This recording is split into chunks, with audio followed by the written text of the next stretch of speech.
guys, how are you? We have completed till exercise 6.4 in my last video, and today we are going to start Pythagoras theorem. अब आप लोगों के बोलोगे Pythagoras theorem तो हम लोगों को पता है क्या होती है. Yes, Pythagoras theorem हम बहुत टाइम से पढ़ते आ रहे हैं, बट अब हम Pythagoras theorem का प्रूफ पढ़ने जा रहे हैं. ठीक है, इसका डेरिवेशन सॉर्ट ऑफ. ठीक है, तो कि ये कहाँ से डिराइव हुई. अब इसका स्टेटमेंट क्या है. In a right triangle the square of the hypotenuse is equal to the sum of squares of other two sides. ये हमको पता है कि हाइपोटेन्यूस का square is equal to sum of squares of other two sides होता है. This is what Pythagoras theorem called. लेकिन हम इसका प्रूफ पढ़ेंगे, उसके लिए we draw a figure like this. A B C right angle at B.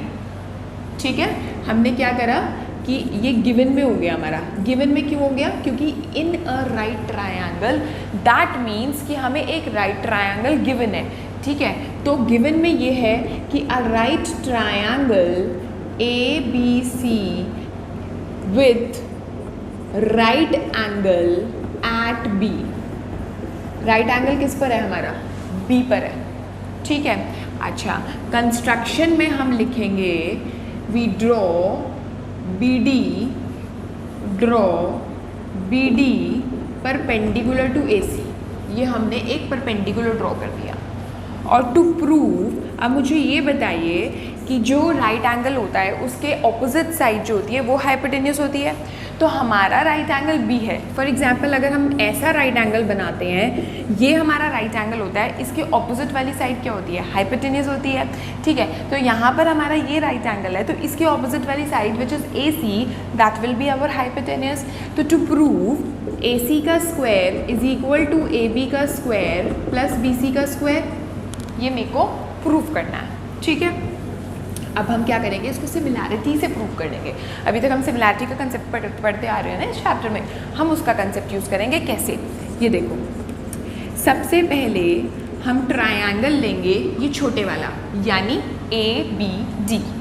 कुछ भी नाम लिख रही हूँ अभी, मेरे को नहीं पता कि ये सिमिलर कैसे होगा ए बी सी के.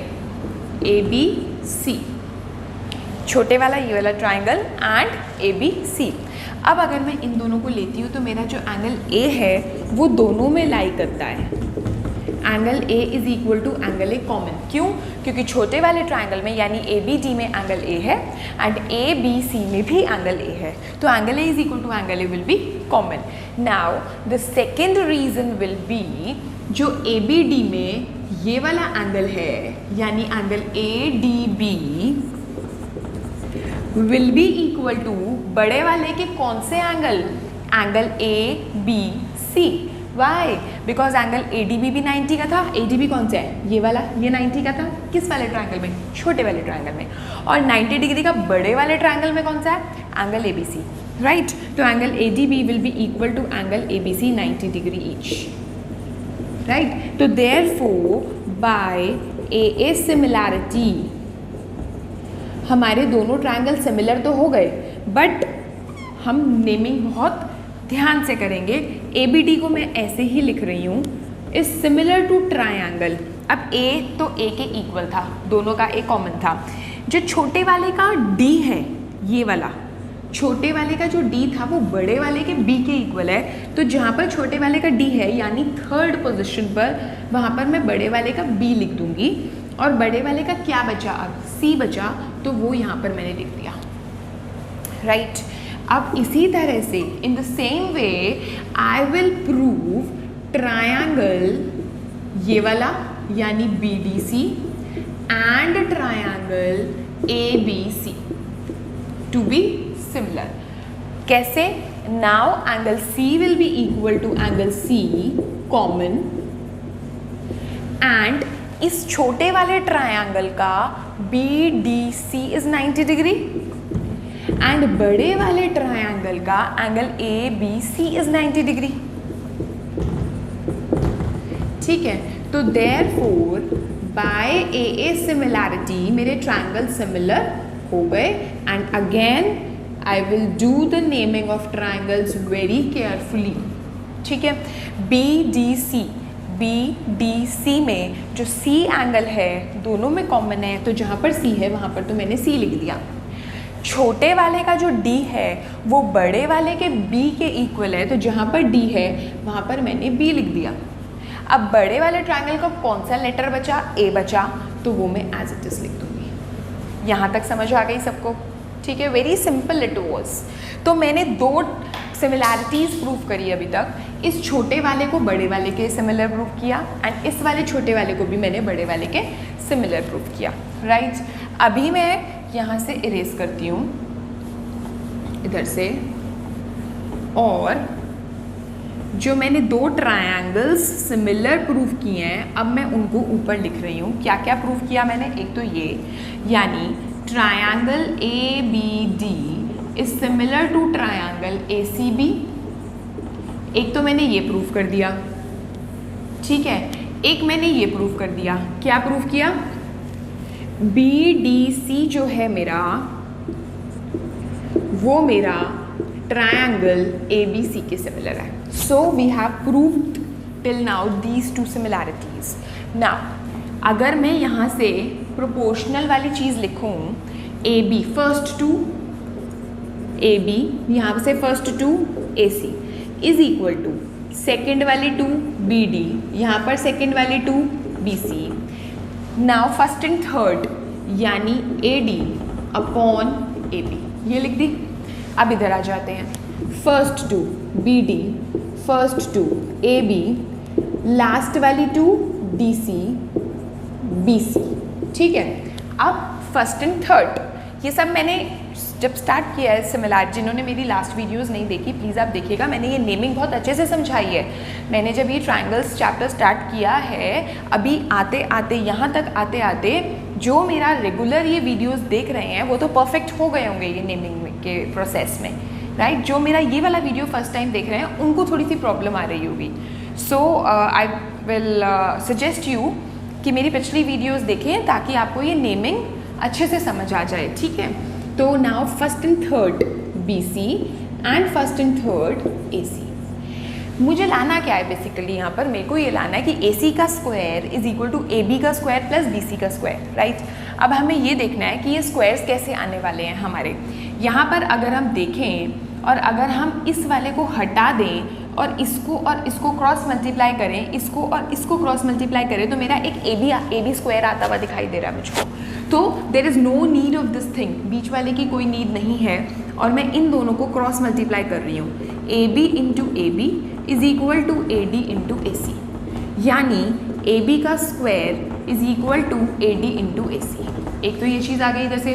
अब इधर आते हैं कि स्क्वायर्स कहाँ नज़र आ रहा है, ये मेरे को नहीं समझ आ रहा, कुछ नहीं है। तो इसमें क्रॉस मल्टीप्लाई करेंगे तो हमारा आ जाएगा BC into BC which is BC का square is equal to AC into DC. This is equation 2, this is equation 1, and now I am going to add 1 and 2, right। जब मैं 1 and 2 को add करूँगी, LHS में add होगी, RHS में add होगी, and AB square plus BC square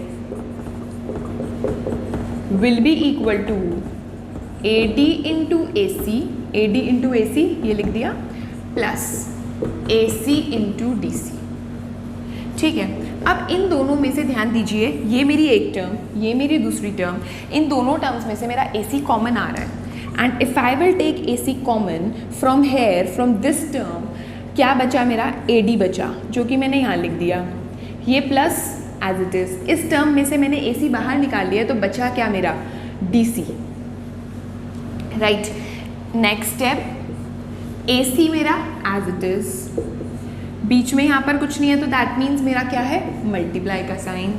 AD plus DC, यानी AD plus DC, what will I get? AC। तो मेरा क्या आ गया? AC into AC which is AC square. ये मेरी RHS चल रही थी सारी। LHS में क्या था? AB square plus BC square. तो जब AB square plus BC square, अब मेरा क्या आ गया? AC स्क्वायर के इक्वल। Sense proved. मेरे को यही तो प्रूव करना था कि so this is my next theorem, theorem 6.9, which is the converse of Pythagoras theorem. जो अभी हमने इससे पहले थ्योरम करी थी वो क्या थी, पाइथागोरस थ्योरम, उसका प्रूफ हमने किया था। And this is the converse of that theorem. उसमें हमें क्या दिया हुआ था, उसमें हमें ये दिया हुआ था कि एक राइट ट्राइंगल है, दैट मीन्स एक एंगल हमारा 90 डिग्री का है, और हमें ये प्रूव करना था कि हाइपोटेन्यूज का square is equal to the sum of the squares of the other two sides. लेकिन इस वाली थ्योरम में हमको ये दिया हुआ है कि square of one side is equal to the, अब हाइपोटेन्यूज नाम नहीं ले रहे इसमें। हाइपोटेन्यूज नाम क्यों नहीं ले रहे, क्योंकि राइट ट्रायंगल नहीं गिवन। राइट ट्रायंगल होगा तभी तो हाइपोटेन्यूज का नाम लेंगे ना, तभी तो हाइपोटेन्यूज एग्जिस्ट करती है। अदरवाइज किसी नॉर्मल ट्रायंगल में तो हाइपोटेन्यूज वर्ड यूज नहीं होता है ना। सो दैट इज वाई वो ये बोल रहे हैं कि if the square of one side is equal to the sum of squares of other two sides, then the angle opposite to the first side is a right angle.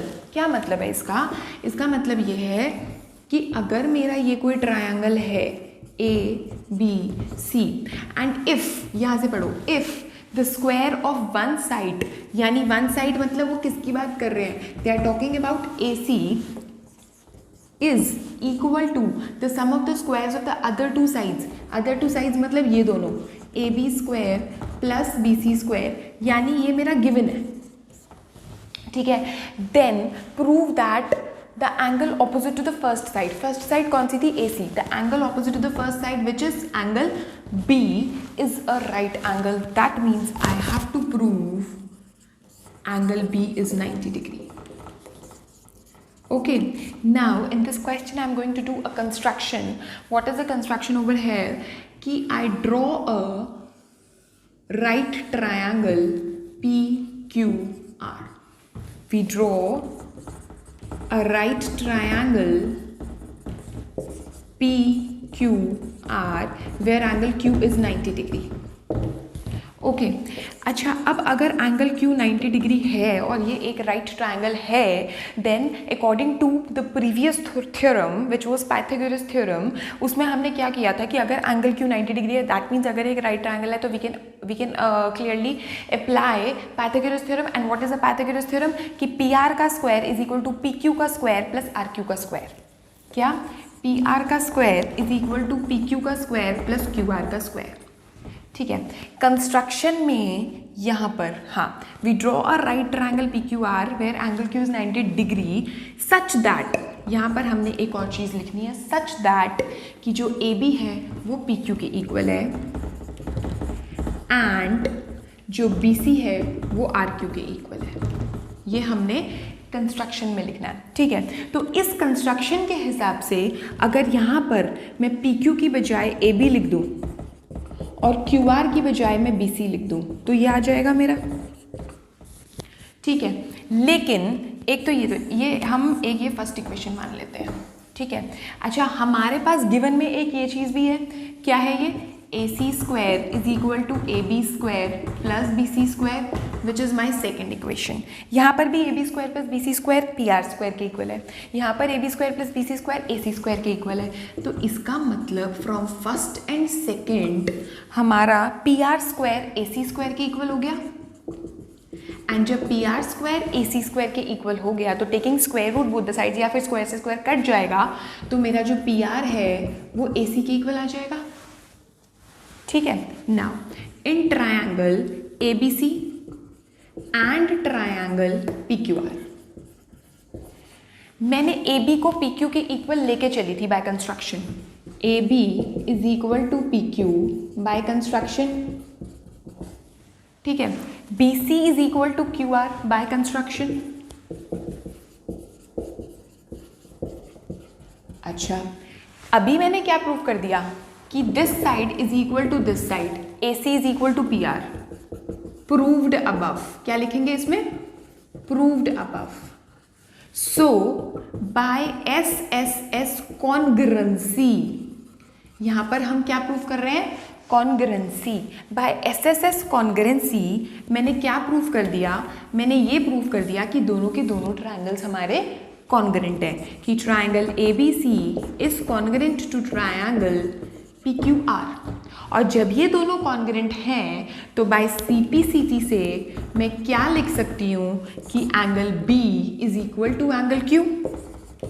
ये तो हमने last class में भी किया था, 9th class में भी, कि CPCT से मैंने एंगल B = एंगल Q लिख दिया। बट जो एंगल Q है वो तो मेरा 90 डिग्री है, तो देयरफॉर एंगल B भी मेरा क्या हो गया, 90 डिग्री, हेंस प्रूव्ड। ओके, ठीक है। सो हम नेक्स्ट वीडियो में मिलते हैं। आई होप आपको ये सब कुछ समझ आया होगा। So do subscribe my channel, okay, and keep watching me. Okay, bye bye.